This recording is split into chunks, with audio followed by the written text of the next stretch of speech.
Hey guys, hope you're all doing well. So for today, I thought I'd do a little bit more of like a conversational or opinion-based type video. I put on my Instagram story for you guys to give me your fashion hot takes, so pretty much just any random opinions you have to give, and I am gonna give my stance on those opinions. I think I need to say this before I get into everything, but this is just a quick little disclaimer. I am not trying to hate on anybody or come for anybody with my opinions. This is just how I feel, and I'm not aiming it at anybody in particular. I feel like people in fashion get easily offended by opinions, and I'm probably guilty of that as well. So I just wanted to put it out there that I'm not trying to offend anybody with what I say, even though I'm not going to say anything too controversial, I don't think. So opinion number one coming right out of the gate is everyone has a streetwear brand where it's just t-shirts and hoodies.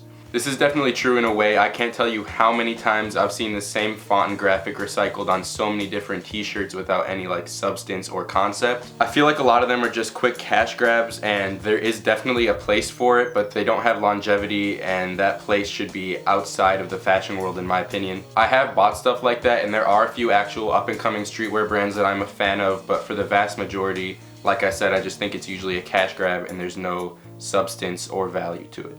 Another one that kind of goes along with that is anime graphics and sewing pockets all over does not make you creative or a designer. I feel like the term design is thrown around really loosely now, and a lot of people have no grasp of what it means to be a designer. In my opinion, if you are just doing something like sewing pockets onto an already made garment or putting a print of an anime character on a garment, I don't call that design. Next one, number 9 is overrated, but the soloist is underrated.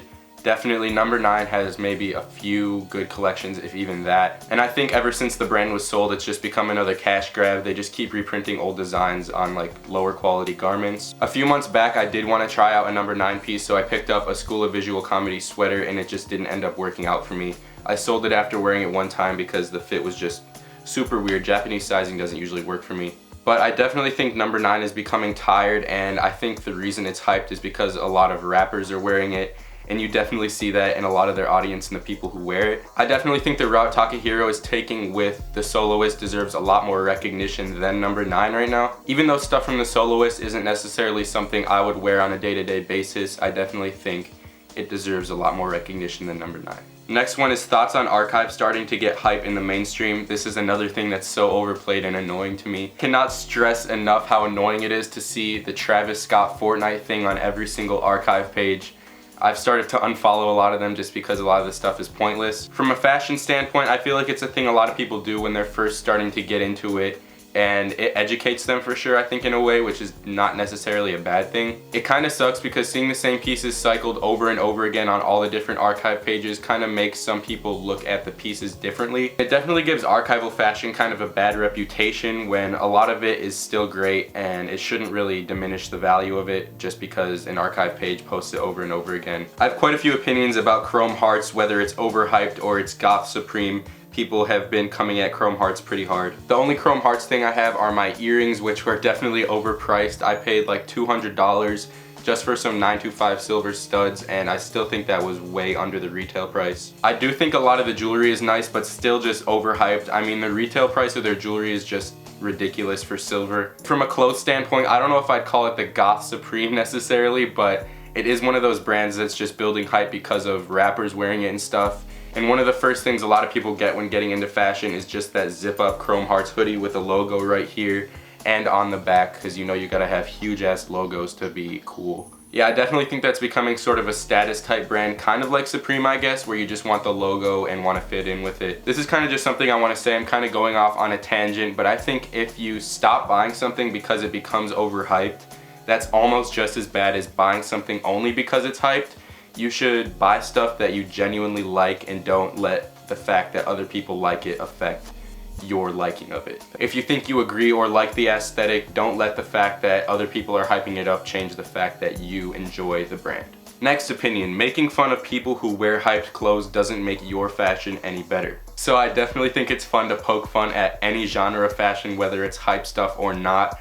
But I think it's when people start to take it too far and become like an elitist or a gatekeeper that it becomes very annoying. Some people just cross the line of poking fun and bullying, and it just becomes them being an asshole and discouraging other people from getting into fashion. The fact is, a lot of us were at that point at some point, and you don't really gain anything from making fun of people for what they wear or bullying them. I know that it's a lengthy process to come into your style and wear stuff that you really identify with, and I know that I'm still in that process. But yeah, one of my least favorite things is just gatekeepers and elitists who wear CCP and BBS and try to get other people discouraged from getting into fashion in the first place, and it's kind of unfortunate. And at the end of the day, fashion is for everybody, and as long as you like what you're wearing, that is okay. But another thing that I want to say is when you just buy clothes for the sole reason that they're hyped, that is definitely going to reflect in your style down the road, because if you just have a bunch of flashy pieces, it's just going to clash and it won't look good together, and you'll just be like a walking billboard essentially.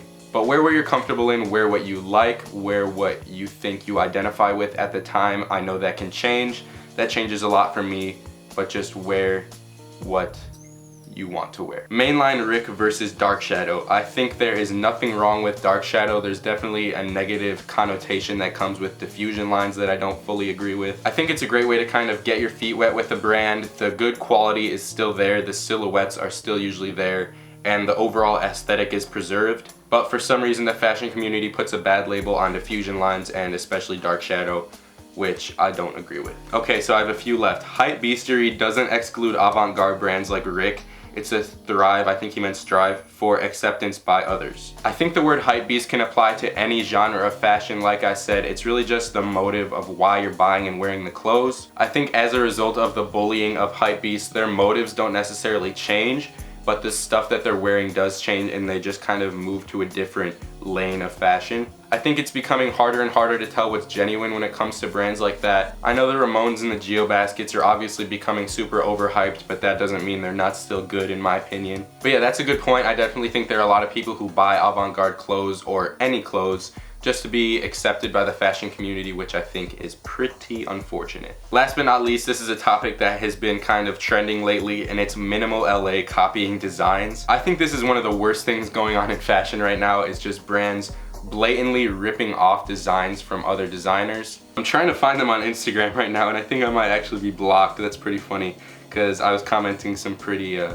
absurd stuff on their Instagram. So that means I have to go to their website and see what they've ripped off. There's a difference between being inspired by something and blatantly ripping off designs.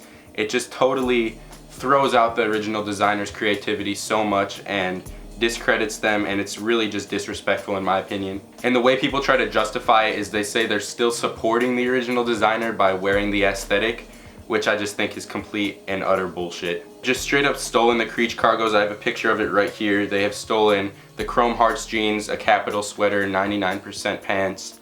That's just to name a few of them. I just think it's disrespectful. I don't think there's anything good about it.